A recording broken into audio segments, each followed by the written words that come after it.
Max Park, kamusta kayo? At ngayon, pag-uusapan natin ang mga paraan para maging attractive ka sa mister mo.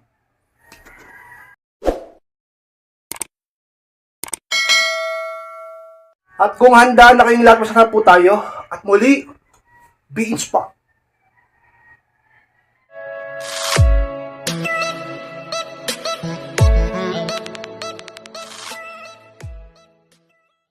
At ang unang paraan para maging attractive ka lalo sa mister mo is, dapat marami kang alam na gawin. Yan ang unang paraan kay inspired upang mas maging attractive ka sa asawa mo o sa mister mo. Alam niyo, Max Inspired, yung ganda, nandyan na yan.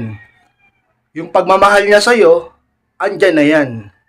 Pero lagi yung tatanda na dapat palaging naaakit sa'yo ang asawa mo sapagkat ka-inspired sa mundong ito ay talagang punong-puno ng kompetisyon lalo na sa attraction ng mga lalaki. Kahit yan may asawa na, kahit yan may girlfriend na, may misis na, talaga naman ka-inspired tao pa rin yan, lalaki pa rin yan. Maaari pa rin niyang maakit sa iba, hindi sa tinatakot ko kayo, hindi sa pinanghihinaan kayong loob sa mga sinasabi ko, o gusto ko yun, mangyari yun, hindi ganon ka-inspired. Real talk tayo dito. Kaya nga palagi ko sinasabi sa inyo, gumawa kayo palagi ng paraan upang maging kaakit-akit ka sa asawa mo o sa boyfriend mo. Kung mag-boyfriend pa lang kayo. Dahil hindi lang ikaw ang babae sa mundo. At kung pinagmamalaki mo na maganda ka, sexy ka, at mahal na mahal ka niya, talaga namang ka-inspired, bilog ang mundo. Huwag kang masyadong kampante sapagkat ka-inspired. Anumang araw, anumang oras, pwedeng magbago ang sitwasyon, lalo na kapag pinabayaan mo ang sarili mo at ang mga tungkulin mo sa inyong relasyon at bilang asawa niya. Ka-inspired, dapat marami kang alam na dapat gawin. Sapagkat isa sa mga kadagdag ng attraction sa mister mo, hindi yung puro pagpapaganda lang, hindi yung puro pagpapasexy lang, hindi yung puro sabihin nating kaartehan lang ang gagawin mo. Dapat marami kang dapat na alam na dapat gawin sa buhay. Tulad sa gawaing bahay, o kaya naman sa sabihin nating mga trabaho, talaga namang pwede mo siyang matulungan sa pagkita ng pera. Yung ibang babae nga dyan kahit gawaing panlalaki o trabahong panlalaki ay pinapasok na ginagawa na, tinatrabaho na para lang makatulong at magkaroon ng pakinabang. Yun dapat ang gayahin nyo, yung mga ganong klaseng babae, hindi yung puro talaga namang pagpapakute ka lang dyan. O nakakatulong yan, yung pagpapaganda mo, yung pagpapasexy mo, yung pagiging mabait mo. Pero dapat gumagawa ka ng paraan upang palagi pang matuto at umalam ng maraming bagay upang ang mister mo o asawa mo o boyfriend mo pa yan talaga namang ka-inspired, mas lalong humanga sa'yo sapagkat ang paghanga ay katumbas ng attraction. At ang attraction ay katumbas ng interest sa'yo. At ang interest ay katumbas ng spark. At ang spark ay katumbas ng pagtingin sa'yo ng asawa mo. At ng pag-ibig niya sa'yo. At kapag lagi yung tatandaan, kapag ang mister mo ay naaakit sa'yo, palagi yung attractive sa kanya, ay maaari siyang malayo sa tukso. At ikaw lang palagi ang ibigin niya ka-inspired.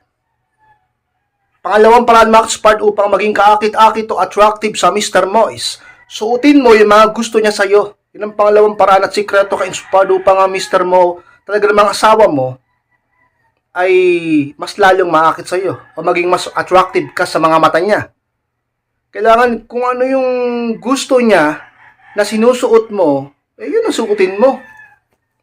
Kasi yun lang ang yun lang ang sikreto Yun lang ang talaga namang sagot para mas lalo siyang maakit sa iyo. 'Di ba may mga pagkakataon na sinasabi sa iyo, "Yan, bagay sa iyo 'yan." 'Di ba gumagano sa yung partner mo? Kahit nga siguro nung hindi pa kayo mag-asawa, hindi pa kayo kasal, mag-boyfriend girlfriend pa lang kayo. May mga kasuotan ka na talaga namang gustong-gusto niya.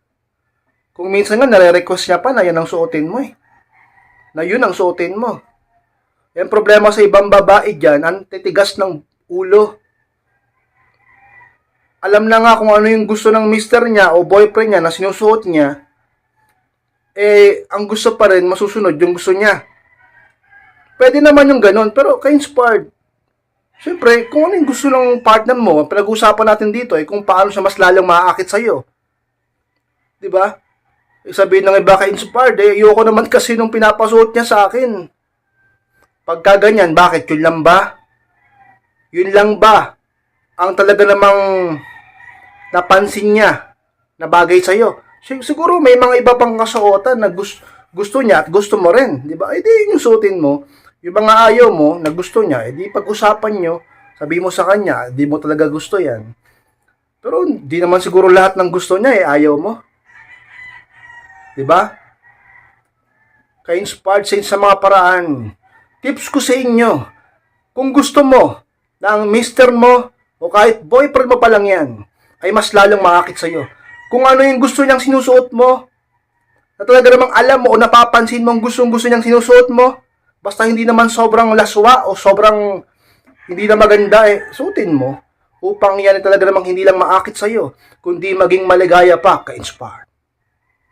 Pangatlong paraan, Max-Pard, upang maging attractive ka lalo sa Mr. Moise, huwag mong ipakita sa kanya na balo ka sa kanya. Yung pangatlo ka-inspired na paraan upang siya ay mas lalong maakit sa iyo.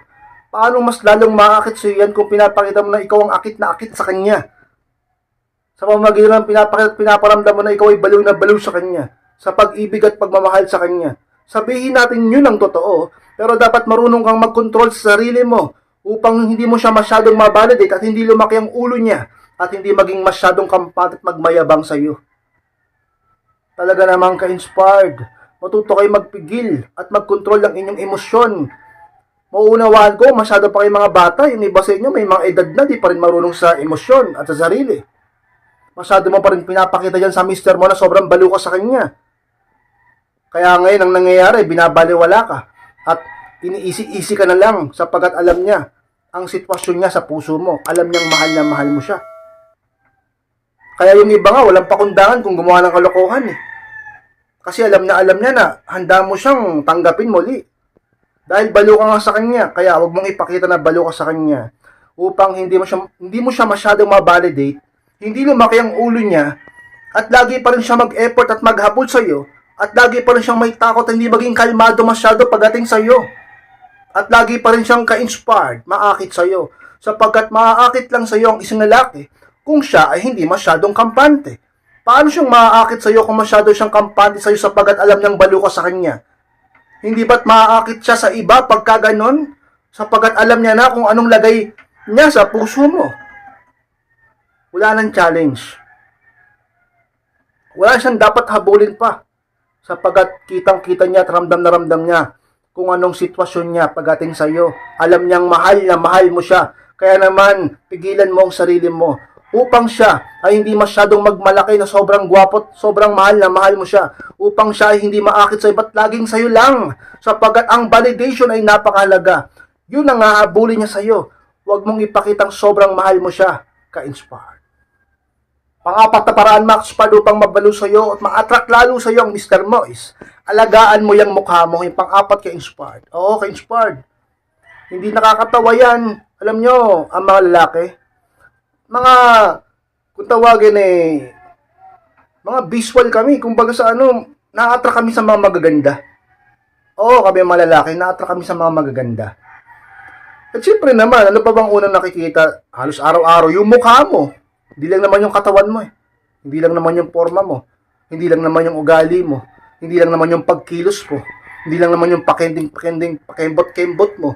Kundi mismo yung pagmukha mo. Kaya yan, ayusin mo. Yung iba, nakakatawa sapagkat marunong mag-alaga ng itsura nila. Nag-i-skincare, may mga nilalagay. Yung iba, ginagastos talaga. Yung iba, pumupunta pa sa mga doktor nila. At talaga namang, iba nga, balita ko, nagpapabotox pa Diba? Sino nagpapabotox dyan? Aminin nyo. Ay ngayon, sabi na yung Beckenspard, unahin ko pa ba mukha ko? Wala lang akong budget. Bakit? Sa lahat ba ng pagkakataon, kailangan gastusan ng sobrang laki pagdating sa pagpapaganda ng itsura mo? May mga paraan naman dyan Ka-inspired, alagaan mo yung mukha mo. Sabi ng iba, ka-inspired, hindi na lang. Bakit hindi na lang? Ka-inspired, matanda na ako May edad na ako, hindi ko na kailangan yan. Kulubot na nga yung mukha ko. Kaya nga dapat nga mas lalo kang mag-alaga ng itsura mo. Kahit matanda ka na, kahit lola ka na, kahit marami ka ng apo, kahit senior ka na, dapat palagi ka pa rin nagpapaganda. Hindi mo pa rin dapat pinapabayaan ang sarili mo. Nag-e-effort ka pa rin dapat para alagaan yung kutis mo. Dapat lagi ka pa rin inspired, determinado na alagaan yung itsura mo at pagmumukha mo. Oo, nakakatawa man pakinggan.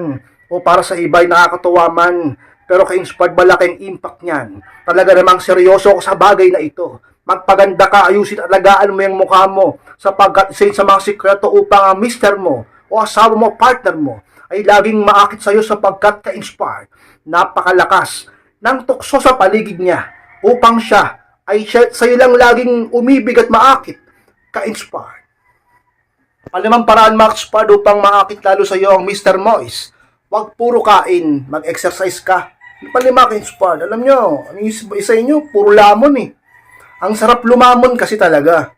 Lalo kapag masarap ang ulam at nang nasa hapagkainan. Pero, alam nyo, napakalaga ng disiplina eh. Huwag kang puro kain. Yung iba, hindi na nag-aalaga ng katawan.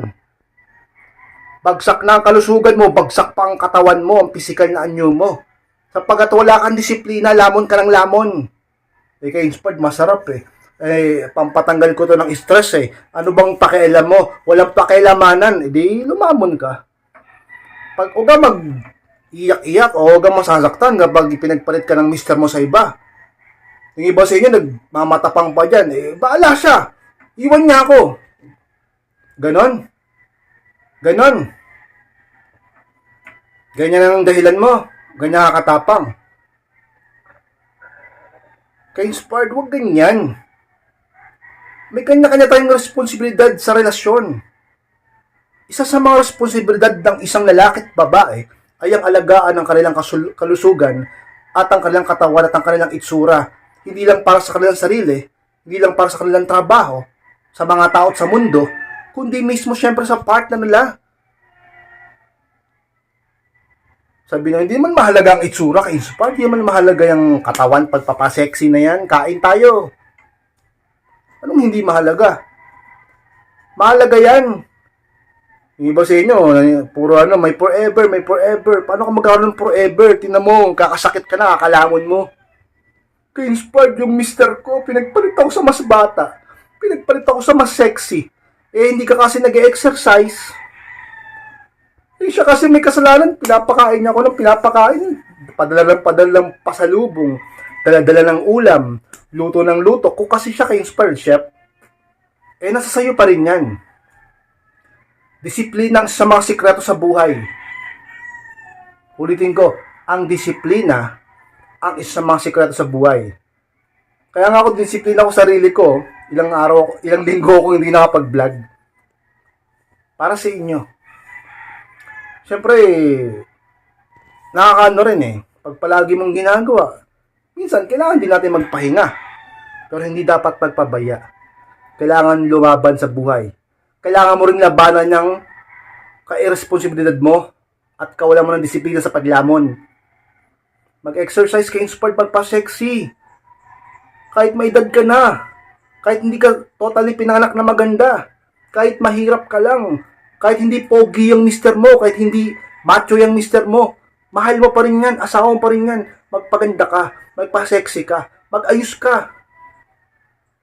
Ka-inspired sa isang mga paraan. Talaga naman ka-inspired sa isang mga sikreto upang ang mister mo ay laging maakit at ma-attract sa'yo at hindi sa iba at mas lalo kanyang mahalin. Ka-inspired. Mga maraming salamat po sa pagtapos ng vlog na ito. Kung kalimutan na mag-like, comment, and pakishare na rin po ng video na ito upang makatulong naman po tayo sa iba at sa mga hindi pa po nakakalik na subscribe. Click nyo po sa Maxpire, click nyo po notification bell upang ma-notify kayo pag may bago akong upload sa mga gustong humingi ng advice o gustong magpa-coaching o gustong makausap ako tungkol sa inyong problema sa pag-ibig sa inyong partner. Message lang po sa akin Facebook, Maxpire lang po yung profile picture ko sa FB at kapag nakita nyo yun, Aldin Capa, yun yung profile picture ko, message nyo ako dyan. I-chat nyo ako at ako pa mismo siya magbabasa at mag-reply sa inyo. Maraming salamat Maxpire, mag-ingat kayong lahat. Mahal ko po kayo at muli, be inspired.